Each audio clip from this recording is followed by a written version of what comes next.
What's up, guys? Welcome to episode 3 of my West Brom career mode. And I just want to get right into things with this first matchup against Everton. First, I just want to talk about the transfer window. Basically, in the first window, I don't like to make too many moves just because it's unrealistic because, the team basically already made their moves when FIFA came out. All I did was basically a supplemental move. I brought in Iran Mir, and of course you see him in the starting lineup right there. He's the only guy I decided to bring in at the deadline. I'm sorry I didn't speak about that in the previous episode, but I just don't like making moves in that first window just because I don't find it very realistic to completely shake up the team when in essence, the team was already basically shaken up by before the game came out itself. So I just want to explain that. As you can see, Everton's lineup right there as well. We're getting right into this match. Some good play on the wing from Bromwich. And man, I think in every game so far, we've had a nice little run on the wing from either Bromwich or Varela, and he just gets absolutely hacked. I've noticed a lot more fouls from the computer, and just some great wing play from Bromwich right there to draw a yellow on Coleman very early in the matchup, and that could be key going on. That was very unfortunate, that clearance right there. And they, of course, capitalize on that. Kevin Morales just really need to try to get rid of a better clearance would have really done the trick, but unfortunately we cannot do that. So Morales, Everton take care of that, take advantage of that with a nice finish from Morales. And we see some more wing play right here. Ball played out wide to Gamboa and Brunt on the right side. We switched him over, decided to have Varela challenge Coleman. And Samaras gets his head on that and just hits the crossbar. Very unlucky right there. I think he's hit the crossbar quite a bit so far. And we'll see Naismith drawing a quality save from Foster. Ball cleared out safely this time. And Gamboa on that right wing back position, showing, basically the position he was playing with Costa Rica in the World Cup. We'll see Malumbu have a great run, find Pocagnoli, who's going to get some space and cross it to Giorgio Samaras. And look at that finish from him. And some great play overall from Samaras. He's basically been the most dangerous looking player attacking-wise. And, of course, Pocagnoli has been solid as well at that left-back position, which is why we wanted to take advantage of both him and Gamboa as wing-backs so they have more freedom to roam. We'll see some good play from Everton. Cross into Barkley. Just a magnificent cross. Foster just looks like he couldn't see that. Definitely would have been hard to track that ball down, and Barkley takes advantage of a wonderful cross to take the lead. We'll see Malumbu playing the ball out wide to Gamboa and finds Varela. You see just so dynamic on the wings. He hits the ball to Samaras, who finishes that. And just a great header for the equalizer. Of course, we've had a really tough run of form, of course. West Brom, I believe it was only 36 points last season, so that's definitely, we want to get 18 points at least in the first half of the season so we can stay above that drop zone. We definitely want to achieve more, though. So it's a good draw against a tough Everton side. Now we will be going to White Hart Lane facing Spurs.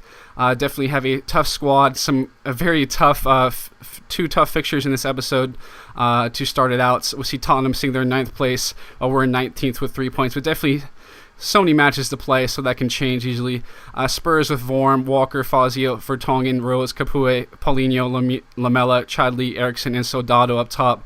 I guess Lurie was benched for this match. Of course, they have some magnificent talent just sitting there on the bench for them. Not sure if it was just some match congestion or they moved some things around, not sure exactly, but we go with this wonderful 5-2-3 that I've really enjoyed so far because we can really take advantage of that play on the wings from our wing backs and our wingers and Brunt and Varela. We'll see Tottenham right here playing the ball out to Chadley. Soldado back to Chadley. He's going to take a quality shot and a good parry right there from Foster. Great reactions. Good for him to get that out for the corner rather than trying to spill it out, which I've seen happen quite a bit, it seems like, lately in this FIFA, mainly in Ultimate Team so far. See some great wing play again from Gamboa. Look at Brunt getting his head on that magnificent run. He was on the inside of the defender and able to head that in. Varela really, that was Gamboa who crossed that. Great cross from him, finding Brunt, who just had magnificent position to grab that goal. We'll see a very close free kick right there. To try to get the equalizer from Tottenham. Just some bad play. I believe that was Lescott. I tried to do a little bit too much with him with a bad touch, unfortunately. We'll see a quality save on the rebound from Foster. His reflexes have been absolutely amazing so far, and just made some spectacular saves and some very good close range reflex saves that have been magnificent to watch. We'll see. This is just unfortunate. It was really hard to tell if he got the ball before. Just one of those weird tackles they seem to make. I remember last year there were some very strange tackles where they had the ball basically, but they decided to just charge into the man. Take a look at that. I mean, looks like we might not have even had to make that challenge. Lescott's, as it looked like the touch was a bit raw. It was a pretty bad touch, but we'll see Soldado going up to take this, seeing if Foster can make the big save, because we really want to get those 3 points against a quality team at White Hart Lane. That could be a season-changing result, but unfortunately Soldado puts that in. Magnificent penalty from him. Foster could not have stopped that, no matter how quickly he reacted. So wonderful PK. Very gut-wrenching equalizer. God, I cannot. Gut-wrenching equalizer. We'll see right here. We'll have a good chance, though, to maybe take that win very late in the matchup. Ball play from Brunt to Varela. Some good play overall. Nice 1-2 over the top to Varela, who's going to use some of his quickness to cut in, take the shot with his left foot. He's a very two-footed player and draws a save right there. We'll see. Tottenham looks like they might have one more chance right here, playing the ball out wide. Ball sent in, and look at that. Whew, that would have been even worse to lose that late, but fortunately that is hit wide, and we are able to at least escape White Hart Lane with the draw.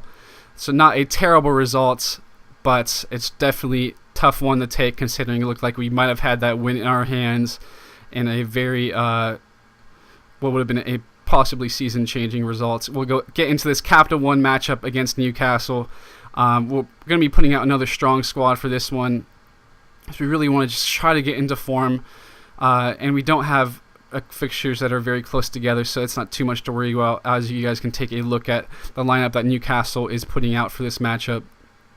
And they really did cause tons of problems for us, and we'll probably be sparking a change in lineup again, as we're still trying to find that nice mixture. We'll see good wing play right here, ball to Sissoko, and just I don't get that animation, which happens all too often, but he just basically gets stiff-armed if you watch American football, and gets that goal right there. We'll see. Play some good defense overall, but just I think we defend way too deep. I've noticed that a little bit in this FIFA as well. They defend a little bit too deep, and a quality finish from, I believe that was De Jong right there. Some great play overall, just intricate passing, and just look at that defending way too deep is really frustrating to watch.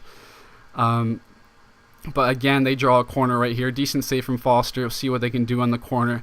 Definitely want to try to keep it 2-0 at the half, but we'll see. I believe one of the Newcastle players gets a head on that, or they just go straight through, and that's an easy finish right there. The post guy cannot, unfortunately, cannot clear that, unfortunately. We'll see.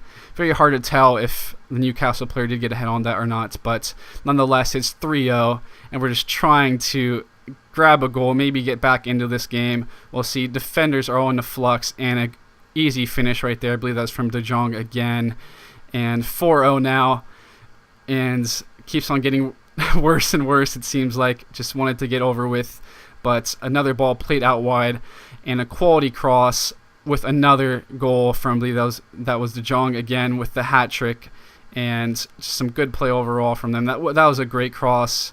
Just could not do too much about that. As you can see, De Jong with 3 goals in the Capital One Cup, all in this match. Even worse, as we close out the match in stoppage time, Claudio Jakob goes down with an injury. We'll have to see the severity of that injury shortly. So we did have some chances, but Jakob is going to be out 3 months. So I have to see what we'll be doing tactically next episode to make up for the absence of Claudio Jakob. I hope you guys enjoyed this episode, and I'll catch you guys later.